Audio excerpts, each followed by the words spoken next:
Today I'm going to read to you some different experiences that soldiers had in life during World War I when they were in the trenches. The first one I'm going to read you is about a German man that was in the trenches during World War I. This is what he says. It was dark and it rained and rained. From all directions one heard in the darkness the wounded calling, crying, and moaning. The wounded we had with us were likewise moaning and crying. All wanted to have their wounds dressed, but we had no more bandages. We tore off pieces of our dirty shirts and placed the rags on those sickening wounds. Men were dying one after the other.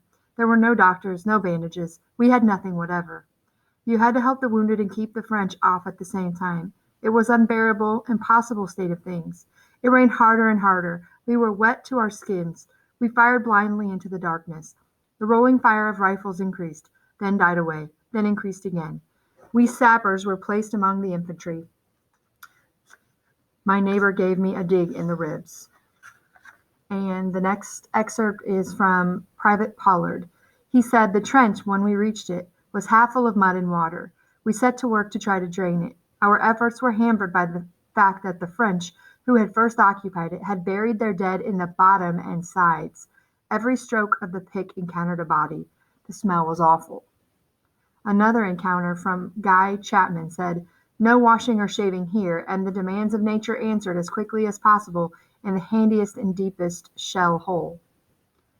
Sergeant A. Vine said, "The stench of the dead bodies now is awful as they have been exposed to the sun for several days. Many have swollen or burst. The trench is full of other occupants, things with lots of legs, also swarms of rats."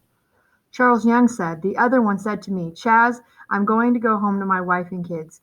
I'll be some use to them as a cripple, but none all at dead. I am starving here, and so are they at home. We may as well starve together.' With that he fired a shot through his boot. When the medics got his boot off, 2 of his toes and a lot of his foot had gone, but the injuring oneself to get out of it was quite common."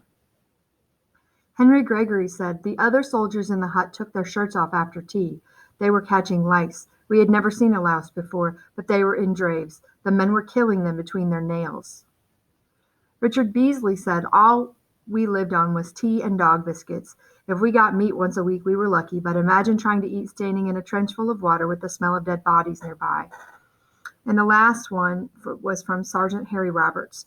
"If you have ever had trench feet described to you, I will tell you. Your feet swell to 2 or 3 times their normal size and go completely dead. You could stick a bayonet into them and not feel a thing.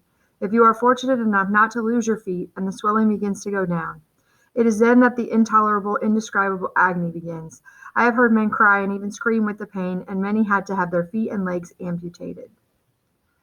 So, as you heard, those were some accounts of life in the trenches. On the next activity that you do, you're going to explain what life in the trenches was like and use some of the things you heard here to